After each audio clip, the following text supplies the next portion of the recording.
तो यार आप लोगों में से ना बहुत सारे लोग हैं जो किंग भाई को जानते होंगे। मैं उनकी वीडियो देख रहा था, उनकी वीडियो देखते हुए मुझे एक ऐसी स्टोरी मिल गई ना जिसको सुन के मेरे मुंह से एक ही बात निकली कि ऐसा भी कुछ हो सकता है। मैं उस स्टोरी को बताए बिना रह नहीं पाया भाई। लेकिन उससे पहले मैं आपको एक बात बता दूं, मैंने 75 दिन तक डेली वीडियो डालने का चैलेंज लिया है। आपको भी अगर भूतिया स्टोरी सुनने में मजा आता है, रियल एक्सपीरियंस सुनने में मजा आता है, तो इस चैनल को सब्सक्राइब कर लीजिए, लाइक कर दीजिए और शेयर कर दीजिए।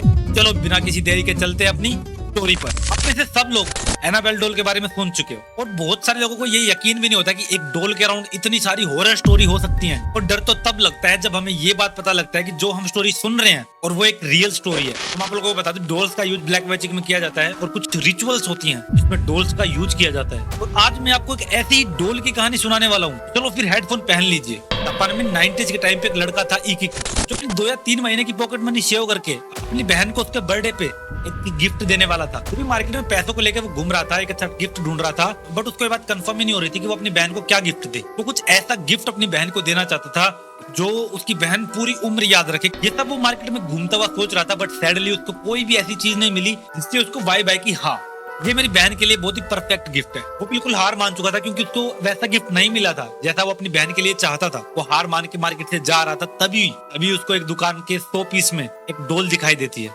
जिसको देखते ही उसको लगता है कि हाँ ये मेरी बहन के लिए एक परफेक्ट गिफ्ट है। उस डॉल ने जापानी ट्रेडिशनल ड्रेस पहनी हुई थी और उसके फेस से मतलब शांति झलक रही थी।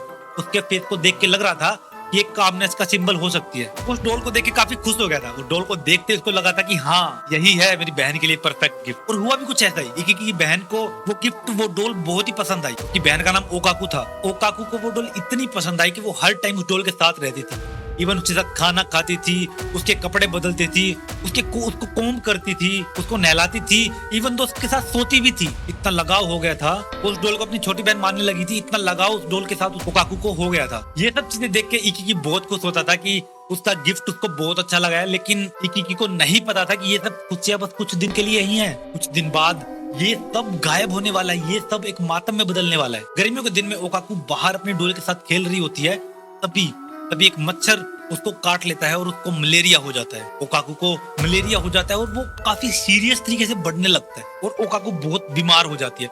इवन वो बीमार होती है तब भी उस डोल को नहीं छोड़ती, तब भी उस डोल को अपनी छाती पे लगाए रखती है। और देखते ही देखते ना जाने कब ओकाकू मर जाती है। जब वो मर जाती है ना, तभी भी वो डोल उसकी चेस्ट पे रखी होती है। उसने उस डोल को गले से लगाया होता है। ये खबर इतनी शॉकिंग थी कि उस साले फैमिली वाले, उसका भाई, तब हर कोई टूट गया था और कोई मान ही नहीं पा रहा था कि ओकाकू अभी दुनिया में नहीं रही। फिर भी वो उसको अच्छे से दफनाते हैं और सोचते हैं कि ये जो गुड़िया है, ये जो डोल है, उसको भी इसके साथ ही दफना देते हैं क्योंकि वो उससे बहुत प्यार करती थी, इसलिए उसको साथ में ही दफना देते हैं। लेकिन कुछ ट्रेडिशनल चीजों के चलते, कुछ पुराने रीति रिवाजों के चलते वो ऐसा नहीं कर सकते और उस डोल को अपने घर में ले आते हैं। उस डोल को अपने घर में ले आते हैं और कोने में एक जगह रख देते हैं, उसको सजा देते हैं और काफी दिन तक सब कुछ सही रहता है। मतलब ओकाकू को जाने के बाद काफी दिन तक सब कुछ सही रहता है, सब कुछ नॉर्मल रहता है। बट एक दिन इकी नोटिस करता है कि डोल के जो बाल थे वो बढ़ रहे थे। वो डोल को मतलब उसको ऐसा लगता है कि इसके बाल बढ़ गए हैं। जब वो डोल को उठा के उसके बालों को देखता है तो वो लग ही नहीं रहे थे किसी डोल के बाल। वो एकदम रियल इंसान के बाल लग रहे थे और वो सच में बढ़ गए थे। 2 या 3 इंच वो बाल बढ़ गए थे। ये वो अपने पापा को बताता है, उसका पापा नहीं मानता, उसकी मम्मी भी नहीं मानती। लेकिन ये चीज जब अपनी मम्मी पापा को दिखाता है तब उनको रियलाइज होता है कि हाँ इनके बाल तो सच में बढ़ गए हैं। ओकाकू की डोल के बाल सच में बढ़ गए थे।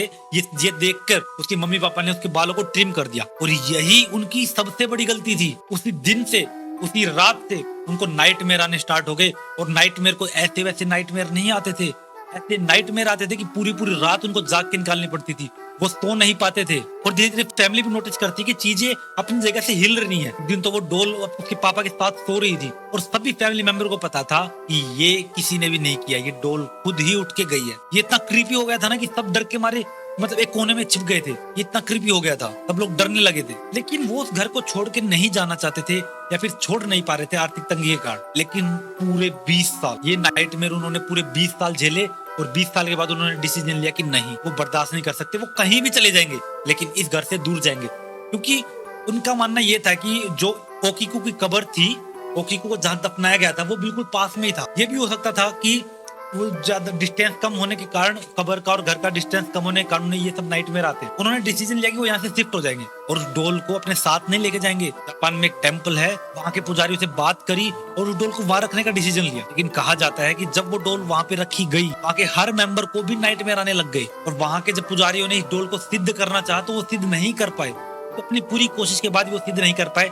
तो पुजारियों ने उसको एक कांच की खिड़की में बंद कर दिया। इससे चीजें अपनी जगह से हिलना बंद हो गई, लेकिन नाइटमेयर बंद नहीं हुए। और वो डोल आज भी है, वो डोल आज भी उसी टेम्पल में रखी हुई है। वो एक टूरिस्ट स्पॉट बन चुका है, लोग बहुत दूर दूर से देखने के लिए उसको आते हैं कि आखिर इस डोल में ऐसी क्या बात है। लेकिन कहा जाता है जो भी इस डोल को देखने आता है उसको भी नाइटमेयर आने स्टार्ट हो जाते हैं, उसके साथ भी पैरानॉर्मल एक्टिविटी होने लगती हैं। तो मैं आपको बता रहा हूँ ये ओकीकू की डोल की रियल कहानी है, रियल स्टोरी है। वो डोल आज भी सच में वही मंदिर में रखी हुई है। दोस्तों ये थी एक हॉरर स्टोरी, उम्मीद आपको अच्छी लगी होगी। हम मिलते हैं ऐसी वीडियो में, तब तक के लिए लव यू, बाय बाय, जय बजरंगबली।